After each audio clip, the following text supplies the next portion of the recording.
ರಣಮಳೆಗೆ ಮಂಗಳೂರಿನಲ್ಲಿ ಅಲ್ಲೋಲ ಕಲ್ಲೋಲ, ಗುಡ್ಡ ಕುಸಿತ, ಜಲಪ್ರಳಯ, ಮನೆಗಳು ಸರ್ವನಾಶ.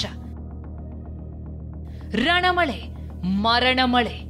ಮಂಗಳೂರು ರಾತ್ರೋರಾತ್ರಿ ಬೆಚ್ಚಿ ಬಿದ್ದಿದೆ. ತಡರಾತ್ರಿ ಸುರಿದ ಮಳೆಯ ಆರ್ಭಟಕ್ಕೆ ಮಂಗಳೂರಿನಲ್ಲಿ ಅಲ್ಲೋಲ ಕಲ್ಲೋಲವೇ ಸೃಷ್ಟಿಯಾಗಿದೆ. ಮಳೆಯ ಏಟಿಗೆ ಜಲಪ್ರವಾಹ ಉಂಟಾಗಿದೆ. ನೂರಾರು ಮನೆಗಳಿಗೆ ನೀರು ನುಗ್ಗಿದ್ರೆ ಹಲವೆಡೆ ಗುಡ್ಡ ಕುಸಿದು ಅವಾಂತರ ಸೃಷ್ಟಿಯಾಗಿದೆ. ಅಂಬಿಕಾ ರಸ್ತೆ, ಕೋಟೆಕಾರು, ಪಾವೂರು, ಹರೇಕಳ ಎಂಬಲ್ಲಿ ಅವಾಂತರಗಳ ಸರಮಾಲೆಯೇ ಸೃಷ್ಟಿಯಾಗಿದೆ. ಉಳ್ಳಾಲದ ಕೆಸಿ ರೋಡ್ನಲ್ಲಿ ಮನೆ ಮೇಲೆ ಗುಡ್ಡ ಕುಸಿತ, ಬೈಕ್ ಜಖಂ. ಈ ದೃಶ್ಯ ಯಾವುದೋ ಪಾಳು ಬಿದ್ದ ಮನೆಯಲ್ಲ. ಈ ಮನೆ ಮೇಲೆ ಗುಡ್ಡ ಕುಸಿದು ಬಿದ್ದಿದ್ರಿಂದ ಮನೆಯೇ ಪಾಳು ಬಿದ್ದಂತಾಗಿದೆ. ನೀರೆಲ್ಲ ತುಂಬಿ ಇಡೀ ಮನೆ ಕೊಚ್ಚೆಯಾಗಿದೆ. ಉಳ್ಳಾಲ ತಾಲೂಕಿನ ಕೆಸಿ ರೋಡ್ನಲ್ಲಿರುವ ಈ ಮನೆ ಮೇಲೆ ಗುಡ್ಡ ಕುಸಿದು ಬಿದ್ದು ಮನೆ ಬಳಿ ನಿಲ್ಲಿಸಿದ್ದ ಬೈಕ್ ಜಖಂ ಆಗಿದೆ. ಮನೆಯಲ್ಲಿದ್ದ ವಸ್ತುಗಳೆಲ್ಲ ನೀರು ಪಾಲಾಗಿದೆ.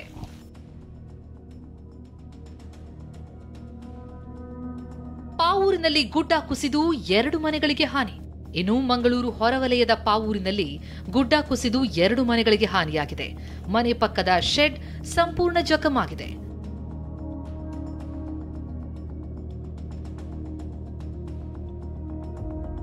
ಮುಳುಗಿದ ಮನೆಗಳು ಬೋಟ್ನಲ್ಲೇ ಸಾಗೋ ಸ್ಥಿತಿ. ಇದು ಉಳ್ಳಾಲದಲ್ಲಿ ಉಂಟಾಗಿರುವ ಪ್ರವಾಹ ಪರಿಸ್ಥಿತಿ. ಮಂಗಳೂರಿನ ಉಳ್ಳಾಲ ಬೈಲ್ನಲ್ಲಿ ಮನೆಗಳು ಸಂಪೂರ್ಣ ಜಲಾವೃತವಾಗಿದ್ದು ಜನರನ್ನ ಬೋಟ್ಗಳಲ್ಲಿ ಸ್ಥಳಾಂತರಿಸಲಾಗಿದೆ. ತಗ್ಗು ಪ್ರದೇಶದಲ್ಲಿ ಮನೆಗಳಿಗೆ ನೀರು ನುಗ್ಗಿದ್ರಿಂದ ಜನ ಊರನ್ನೇ ಬಿಡುತ್ತಿದ್ದಾರೆ. ಮುಂದೆ ನಮ್ಮ ಜೀವನ ಹೇಗೋ ಅಂತ ಕಣ್ಣೀರಿಡುತ್ತಲೇ ಉಳ್ಳಾಲ ಪ್ರದೇಶದಿಂದ ಸುರಕ್ಷಿತ ಸ್ಥಳಗಳಿಗೆ ತೆರಳಿದ್ದಾರೆ. ಬೇಜೈ ಬಳಿ ಉರುಳಿದ ಬೃಹತ್ ಮರ, ಸವಾರರು ಜಸ್ಟ್ ಮಿಸ್. ಮಳೆಯಿಂದಾದ ಅನಾಹುತ ಒಂದೆರಡಲ್ಲ. ಮಂಗಳೂರಿನ ಬಿಜೈ ಬಳಿ ಬೃಹತ್ ಮರ ಕುಸಿದು 2 ಕಾರು ಜಖಮಾಗಿದೆ. ಅದೃಷ್ಟವಶಾತ್ ಯಾವುದೇ ಪ್ರಾಣಾಪಾಯ ಆಗಿಲ್ಲ. ನೀವು ಗಮನಿಸಬಹುದು, ಈಗಾಗಲೇ ಮಂಗಳೂರು ನಗರದಾದ್ಯಂತ ಸಾಕಷ್ಟು ಪ್ರಮಾಣದಲ್ಲಿ ಮಳೆ ಸುರಿದಿದೆ. ನಿನ್ನೆ ತಡರಾತ್ರಿಯಿಂದ ಭಾರಿ ಪ್ರಮಾಣದಲ್ಲಿ ಮಳೆ ಸುರಿದಿರುವಂಥದ್ದು. ಪ್ರಮುಖವಾಗಿ ಗಾಳಿ ಮಳೆ ಒಟ್ಟಿಗೆ ಆಗ್ತಿದೆ. ಇದು ಮಂಗಳೂರು ನಗರದ ಬಿಜೈ ಬಳಿಯ ದೃಶ್ಯ. ಇಲ್ಲಿ ಮಂಗಳೂರು ನಗರದ ಬಿಜೈನಿಂದ ಕುಂಟಿಕಾನಕ್ಕೆ ಸಂಪರ್ಕ ಕಲ್ಪಿಸುವಂಥ ನಗರ ಭಾಗದ ರಸ್ತೆ.